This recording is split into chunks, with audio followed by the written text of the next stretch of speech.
Family reunions are supposed to be about reconnecting, sharing memories, and celebrating together. But the Thompson family reunion had become something else entirely: an annual competition, a showcase of success and status, a chance to prove who had climbed highest on the corporate ladder. My name is Marcus Thompson, and until 3 months ago, I was the lead developer at Nexus Technologies, one of Silicon Valley's fastest growing software companies. Today, I was the family disappointment, the cautionary tale, the topic of whispered conversations around the punch bowl. Did you hear about Marcus? Such a shame. And at his age, I stood at the edge of my aunt's perfectly manicured lawn, nursing a drink and watching my more successful relatives hold court. My cousin Peter, CEO of his own startup, was regaling everyone with stories of his latest funding round. His sister Amanda, a senior executive at Google, was showing off photos of her new Malibu beach house. Marcus, Peter's voice carried across the lawn, deliberately loud enough for everyone to hear. Come join us, we were just discussing career transitions. The smirk on his face said everything. He'd been waiting for this moment 20 years. Ever since we were both junior developers, fresh out of college.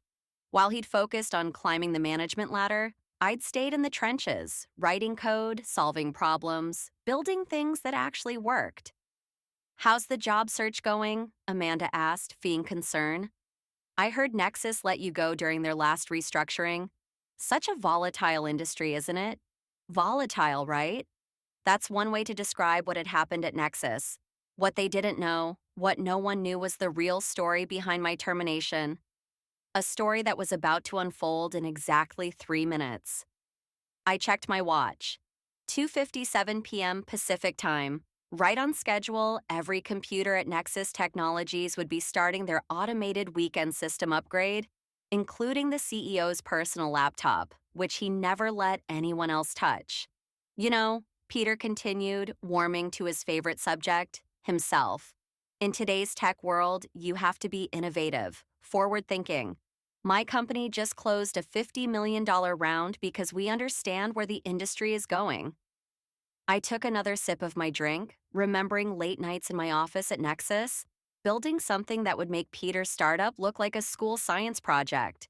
Fired at 40 pathetic.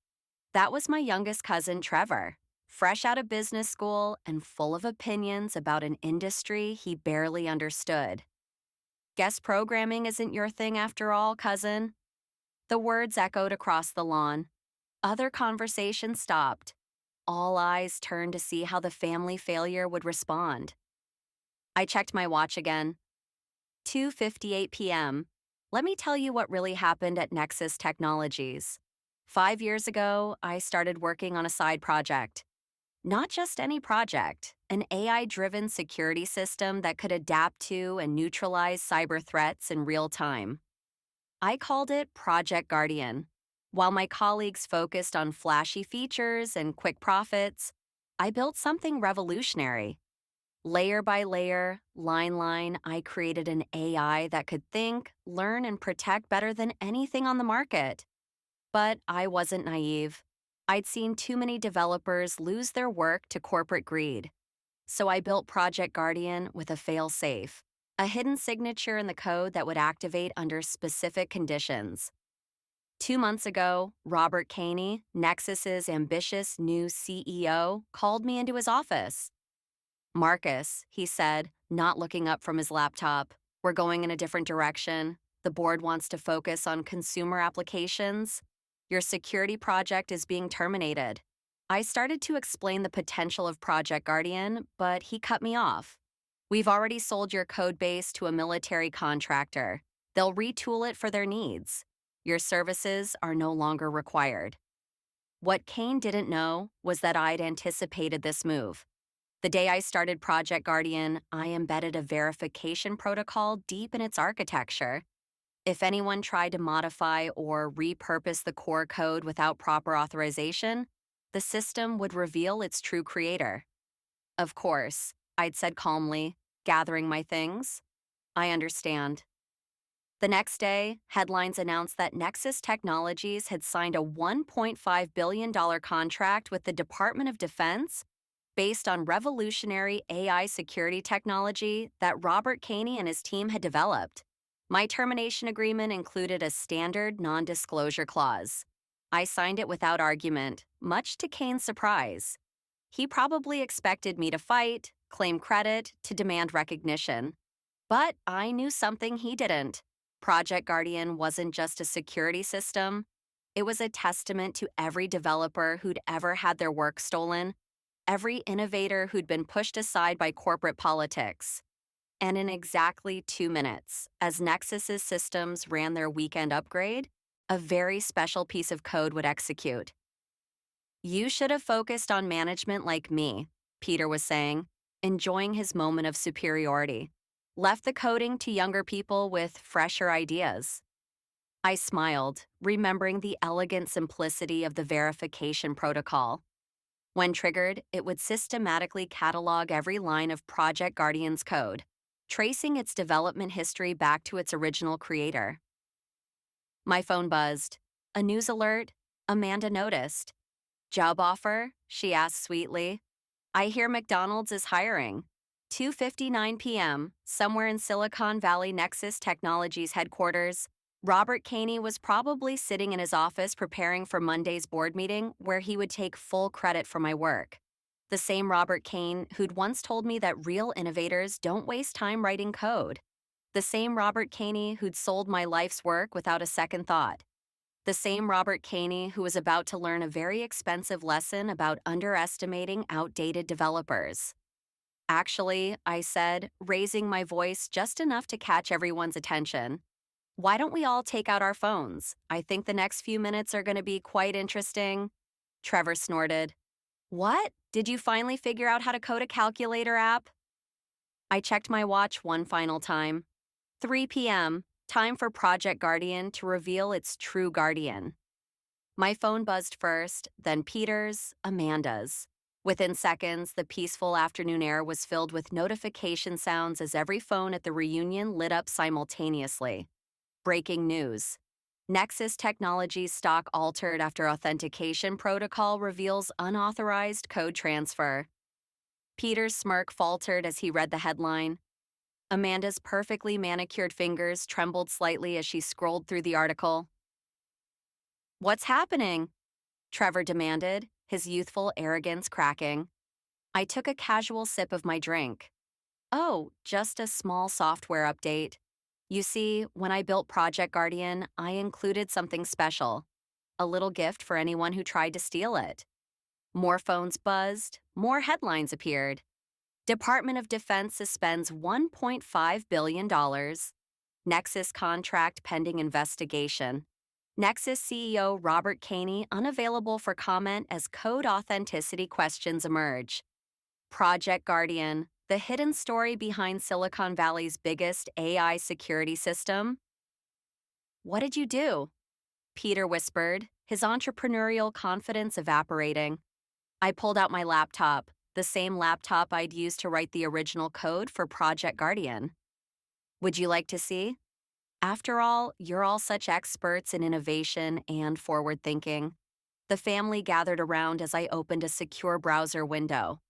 On screen, a live feed showed Project Guardian's authentication protocol executing across Nexus's networks. Every piece of software has a signature, I explained, my voice carrying across the now silent lawn. Like DA, you can try to hide it, modify it, claim it as your own, but with the right tools, you can always trace it back to its source. Lines of code scrolled across my screen, each one documenting its own creation history. Dates, timestamps, developer signatures, all pointing back to one source.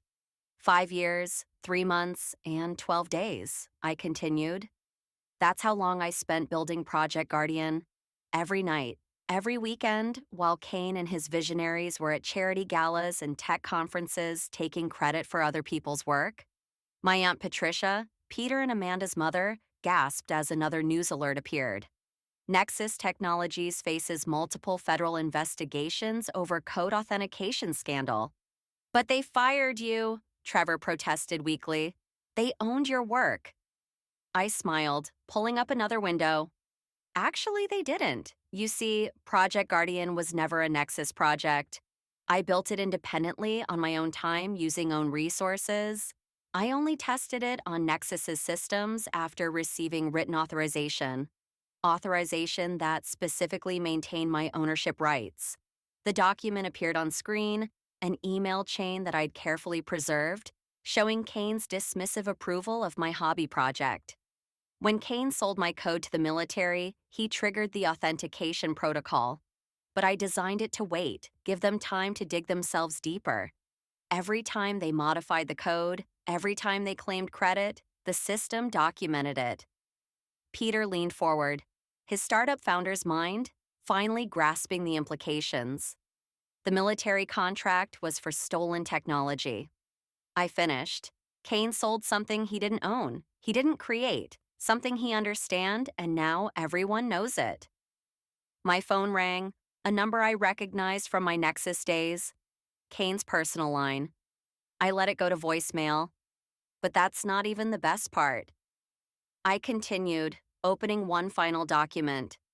While Kane was busy erasing my name from Project Guardian, I was filing patents, 17 of them, covering every key innovation in the system.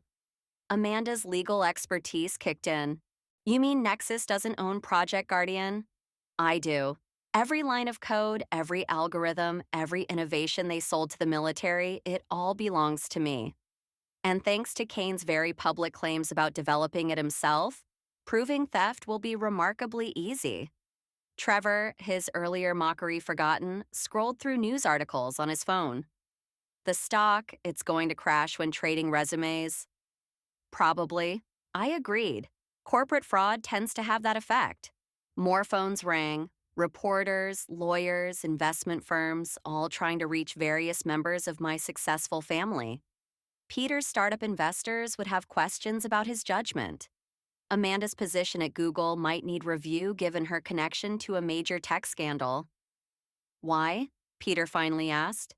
Why wait? Let them fire you if New had this? I thought about all the developers I'd known who'd had their work stolen, their innovations credited to others, their contributions erased by corporate politics. Because sometimes justice needs an audience, I replied. Sometimes people need to learn that success isn't about who can take credit fastest. It's about who actually does the work. My phone buzzed again. An email from Sarah Martinez, CEO of Oracle. Impressive authentication protocol. Would you be interested in discussing Project Guardian's real potential? Dinner next week? I showed the email to my cousins. Guest programming is still my thing after all. The sun was setting over my aunt's perfect lawn, casting long shadows over the gathered family members. In Silicon Valley, I knew Kane was probably watching his carefully constructed facade crumble. Tomorrow, the real investigations would begin. But right now, in this moment, I watched my successful relatives realize that real innovation, real value isn't about titles or funding rounds beach houses. Sometimes it's about being underestimated, about being dismissed as outdated or redundant. And sometimes it's about writing code so elegant, perfect that it can wait patiently for years until the exact right moment to reveal its truth. Peter's phone rang again, probably another worried investor. Amanda was frantically texting her PR team at Google. Trevor had gone very quiet, his youthful arrogance replaced by a new understanding of how the tech world really works. I checked my watch one final time. 3:30 p.m. Project Guardian had done its job. The truth was out. And somewhere in Silicon Valley, a very expensive lesson about respecting developers was just beginning. 1 month can change everything. I sat in Oracle's main conference room, watching as Sarah Martinez finished her presentation to the board. On screen behind her, Project Guardian's capabilities were displayed in real time, protecting Oracle's vast network with an efficiency that made their previous security systems look primitive. In the 4 weeks since implementation, Sarah concluded, Guardian has prevented over 3,000 sophisticated cyber attacks, adapted to 17 previously unknown threat vectors, and reduced our security response time by 89%. The board members' expressions had transformed from skeptical to amazed during the demonstration. They'd seen the headlines about Nexus's collapse, watched the congressional hearings about software IP theft, and followed the SEC investigation that had destroyed Robert Ka's career. But seeing Guardian in action was different. "And you developed this independently?" one board member asked me, "while working at Nexus?" I nodded. "Nights, weekends, using my own equipment. Nexus only provided a testing environment with documented permission that maintained my IP rights. The same testing environment that had allowed me to perfect Guardian's authentication protocol, the very feature that had exposed Kane's theft." "Well," Sarah smiled, "I think we're all in agreement. Shall we make the announcement?" The board's vote was unanimous. By evening, the news would break. Oracle was acquiring exclusive rights to Project Guardian for $4.2 billion, with me joining as Chief Technology Officer to oversee its implementation across their global network. My phone hadn't stopped buzzing since the Nexus scandal broke.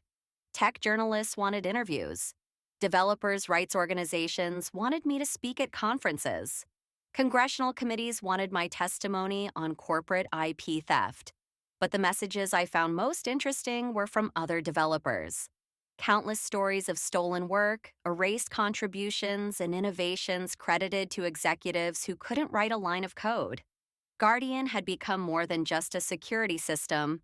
It had become symbol of justice in an industry that too often rewarded theft over creation. As I left Oracle's headquarters, my phone rang, a familiar number. "Hello, Peter," I answered, hearing my cousin's strange voice. "Marcus, I need your help." After the Nexus scandal, Peter's startup had faced intense scrutiny. Investors had discovered that his revolutionary technology was mostly borrowed from his developers, good people who'd been silenced by NDAs and legal threats. "My developers are leaving," he continued. "The funding's dried up. I didn't understand what that real innovation comes from. Respect, from giving credit where it's due." He paused. "From actually knowing how to build something, not just how to take credit for it." I thought about the young developers at his company, people who'd faced the same dismissal and disrespect I had. "Send me their contact information," I said. "Aura's building a new development team for Guardian's expansion. We need people who understand both code and ethics." Later that evening, I visited Nexus's former headquarters, now mostly empty as the company faced bankruptcy and criminal investigations. Kane had been indicted for fraud. The board had resigned in disgrace. The military contract had been canceled. But in the parking lot, I saw a familiar face. Jimmy Chen, a junior developer who'd always supported my work at Nexus. "Mr. Thompson," he called out. Or should I say, "Mr. CTO?" I smiled. "Just Marcus is fine. How are you holding up?" "Actually, amazing. After Guardian exposed Kane, we junior developers formed a coalition, started documenting everything. Turns out Kane had stolen code from dozens of us. He showed me his phone, a website where developers were sharing their stories, supporting each other, demanding recognition for their work. We're calling it the Guardian Protocol," Jimmy grinned. "A way to protect developers' rights and expose theft. You inspired it." I looked at the website, remembering all the times I'd seen talented developers pushed aside, their work stolen, their contributions erased. "Send me the link," I said. "Oracle's new ethics board might be interested in supporting this." My phone buzzed again. Amanda. This time, after the scandal, Google had launched an internal investigation into code attribution. She'd been asked to step down pending review. "I get it now," she texted. "Why you stayed in development instead of chasing titles. Real power isn't in taking credit, it's in creating something that matters." At home, I opened my laptop, the same one I'd used to write Guardian's first lines of code. On my screen, the system hummed quietly, protecting networks across the globe. But its real impact wasn't in the cyber attacks it prevented or the billions was worth. Its real impact was in the changes it had sparked. New industry standards for code attribution, stronger protections for developers' rights, a growing movement demanding respect for the people who actually build the technology that powers our world. My phone buzzed one last time. A message from Trevor, my youngest cousin who mocked my career at the reunion. Starting coding classes next week, he wrote, "Think you could mentor me? I want to learn how to build something real." I smiled, remembering my own journey from underestimated developer to industry changemaker. Lesson 1, I replied, success isn't about who takes credit. It's about does the work and about protecting what you build. Outside my window, the Silicon Valley sunset painted the sky in shades of possibility. Tomorrow, I would start my new role at Oracle. Next week, I would testify before Congress about protecting developers' rights. Next month, the Guardian Protocol would launch globally. But tonight, I opened a new project file on my laptop. Another idea, another innovation, chance to prove that real power in tech isn't about titles or theft corporate politics. It's about writing code that matters, code that protects, reveals truth. And sometimes it's about showing the world that developers they underestimate today might just revolutionize their industry tomorrow. After all, every line of code tells a story. Mine just happened to change everything.